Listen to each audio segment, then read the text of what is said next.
Owning a truck is cringe. If you haven't seen one of my recent videos about trucks, then you don't know that I now own a truck. You don't want to stare too long, man. You might get wet. Truck guys are always wet. People hate pickup trucks, and today I'm going to show you exactly how much they hate them. I'm basically going to review a lot of truck hate today. And before I do that, I want to make something very clear. I'm not going to be sensitive about it. Some of you are convinced that since I bought a truck, suddenly I have this new personality and I'm a totally changed guy, and I'm not that at all, okay? I could really give a fuck less about trucks, okay? I'm not that guy. 1 second, sorry, let me just... Sorry, I just want to make sure I'm in a good position. It's scary backing up these days, you know? And whenever, I'm on wheels and I'm moving in reverse, it just helps to be able to, there's a big pot back there. I might...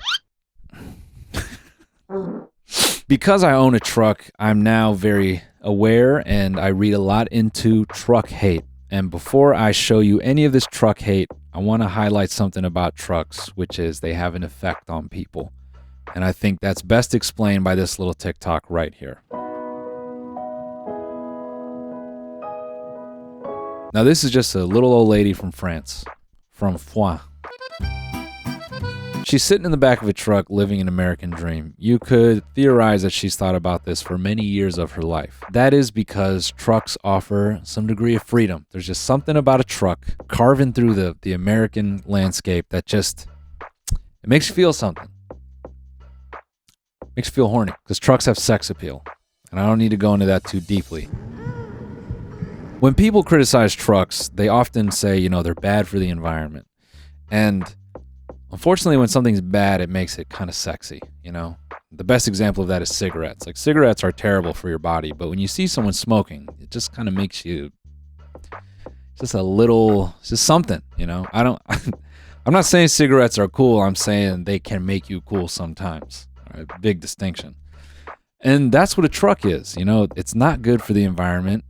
It's generally probably bad for the people around you and yourself, but there's something a little sexy about it. Driving a truck, it's like just rolling around, just permanently smoking a cigarette.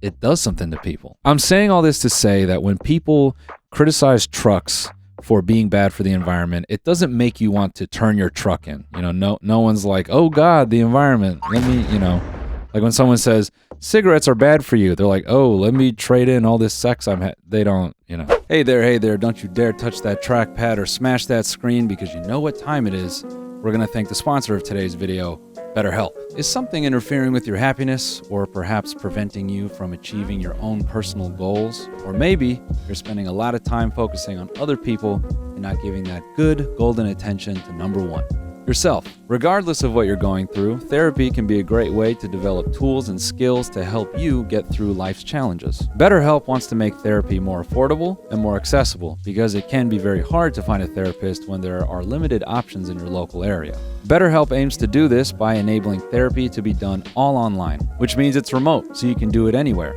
And if you fill out a few questions, BetterHelp can find you a therapist in just as little as a few days.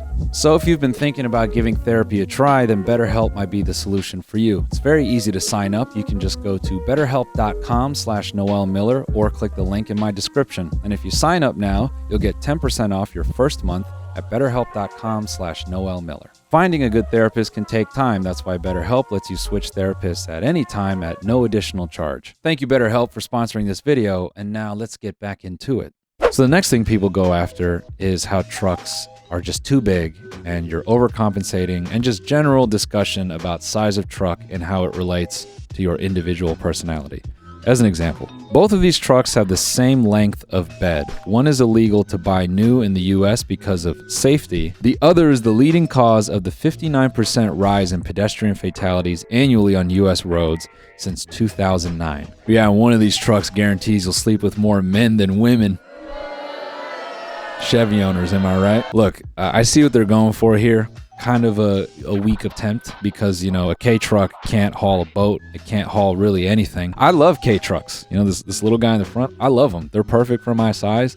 I love to drive around in one of these, but let's be honest. I think I could kill the driver of a K-truck with a big enough water balloon, you know?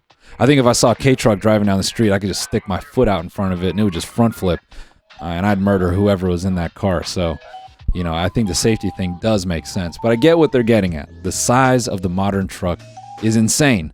And it is. I mean, look at this post. Pickup trucks rival the size of, like, American tanks. You know, I think these are tanks from World War I. An American M4 Sherman, 228 inches by 103 by 108 inches. And if you look at the 2024 Ford F350, it's 232 inches by 80 inches by 78 inches. So at least in length, they're as long as tanks, and they're getting up to width, which is insane and really speaks to the strength of Ford Tough. You thought the M4 Sherman was bad. Wait till you get behind the wheel of an F350. This Reddit post has some gold in it too. Check this out. When I see these modern monster pickups in an urban environment, it just makes my blood boil.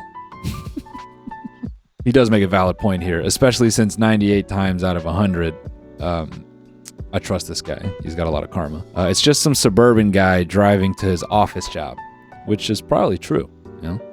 Hey, look at this one. I hope you understand that comparing these trucks to tanks is exactly the sort of thing that would make the tiny penises of all the truck owners involuntarily and violently ejaculate. Sick burn, man. This follow-up comment's great too. Am I a bad person for having a small penis? Now here's my thing. When I see people trying to make you feel bad about owning a truck for having a small dick, let me say this. Personally attacking my small penis is not going to make me give up the keys to my truck. I've had this tiny bike pump needle my whole life. You think suddenly because someone online is like, I bet you have a small dick, I'm going to trade in the keys to my F750 Duramax? Yeah, right, man. If there is anything about the size of trucks to critique, which I think is very valid and very fair, it's the danger. Now I'm about to show you this video. And keep in mind that this video is supposed to be serious, all right? So no laughing. This Indiana toddler died when he ran into the blind spot of a vehicle. Stop laughing. That is not a funny sentence. 13 Investigates is about to show you how millions of vehicles have a huge blind zone directly in front. Yeah, and just how huge are we talking? It's not very huge at all. It's, oh, sorry. Chelsea Ohlmiller takes her kids to school in an SUV. We love it. She likes how it drives, and she likes the view from a larger vehicle. She likes the view from a larger vehicle because you're so high up, you don't even hear that thing. You know, you don't even, can't even register. Let's say you run over a small animal. You guys good back there? Especially new cabins, so much noise canceling, can't hear a thing, dude. There are definitely some benefits to sitting up higher. Big vehicles like these are booming in popularity, but they come with a hidden danger that Chelsea and many other drivers don't know about. I'm shocked. Super, super scary. This is just mind-blowing. I can't believe it. It's scary how sick they are. Yeah, that's the big problem is you can't believe how sick a big-ass car is. You're frightened by how dope this gigantic car is. That danger is a large blind zone where you might least expect it. Yeah, I tend to just kind of idle on a handball court and in front of like a hopscotch grid, and I forget, oh, there's a bunch of kids there, you know? To demonstrate, Chelsea's kid sat in the driveway 6 feet in front of her SUV. Absolutely cannot tell that there are children there. Good, Hudson. Even when the kids moved back a few feet further. How about now? I cannot see them at all. It's actually getting me a little emotional because I know that they're there and I absolutely cannot see them. Stop laughing at that image of those two kids drawing with chalk in front of a car. Stop laughing. That's not funny. Every vehicle now sold in the United States must have a rear-facing camera to warn of objects behind you. You see, every vehicle in America must have a rear-facing camera because backing over a kid, it's a lot, you know, it takes a bit more energy, but when you're going from the front, you'll never, again, this noise canceling interior, you'll never hear it. You'll never see it coming. But what you can't see right up here in front can be just as dangerous. Can you even imagine killing your own child because you couldn't see them? TikTok, there's your new trend right there. Can you imagine killing your own child? That, you know, me when I'm a parent and my kid steals my vape for the 10th time. right, so for me personally, I find that the news is not very good at getting me to take things seriously. And then they go on to detail some actually really horrific stories, which I'll spare you the details, but, jokes aside, it is a legitimate concern. And then they do this, which, I was really paying attention and really taking this seriously, and then they go on to do this. I don't feel that I tend to have too many blind spots with it. Haven Hutchins drives a Chevy Tahoe. We love the room. She agreed to a test to alert us the moment she sees a child. So with the help of family and neighbors, we lined up one child. No. Then another. Then another. I can't see any of them yet. We added in a few more. I can't see anyone still. It would take 9 kids before this nurse could see the first sign of danger right in front of her. Okay, if this just isn't a money Twitter header, X.com header.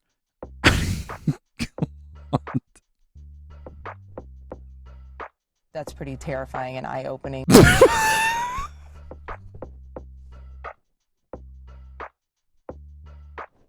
It's not funny. Stop laughing. It's not funny. It's messed up and it shouldn't be funny, but something about the presentation of this, it feels like a sketch, We bowled through 38 kids before we finally realized we were running over children. That's the danger of the front blind zone. All right, so what am I laughing at here, and what is the point with all this? My point with this is I feel the criticism of pickup trucks is pretty easy, but people try to make it about personalities and, you got a little dick, you're a loser, you're a hick, you're a something if you drive a pickup truck. They try to label you as that rather than the actual danger, which is this, like the size. Even when I drive my truck, I'm paranoid as hell that I can't see someone, that I might actually hit someone. It's a legitimate thing to point out. And after buying the truck, now I have all the personal dilemmas, right? Like I bought it to haul a project car, which is a big project for me. It's the Hot Lap series. I'm super stoked on it, but now I own this thing, right? I think it's misguided to hate the people, because I think that's the problem with trucks, is they appeal to us for the wrong reasons sometimes. We like the size, we like the comfort, we like the view, but we don't factor in all those other aspects of the people around us, which makes buying a truck sometimes selfish. Maybe in a lot of cases, it is pretty selfish. And in reading all this truck hate, I kind of realized that maybe buying a truck is an inherently selfish thing to do if you don't have a day-to-day use to need it, right? Even if you're buying it for the convenience of being able to do something later. So it's basically what I wanted to share with you. In reading about some truck hate, it kind of led me to a place where it made me go, yeah, I guess trucks are kind of dangerous, right? When you take them outside of their context, they can pose a threat to some people. Now, this isn't, I'm not being paid by Big Truck to defend truck, and I'm not being paid by Big Toddler to hate trucks either. But I will say this. Trucks, I think, are a flawed existence. If I could repeat myself, they appeal to us for the wrong reasons. Trucks are kind of like, I don't know, like a crazy ex, She's not good for my community, but oh boy, does she guzzle hard when we pump. I didn't come here to play, nah, I came with a plan. I'm the star inside my circle, I'm the pentagram, whoa. Making sacrifices just to get the land, oh. I'm trying to see how fast that hurricane go. Eyes burning, no sleep, hustle is OD.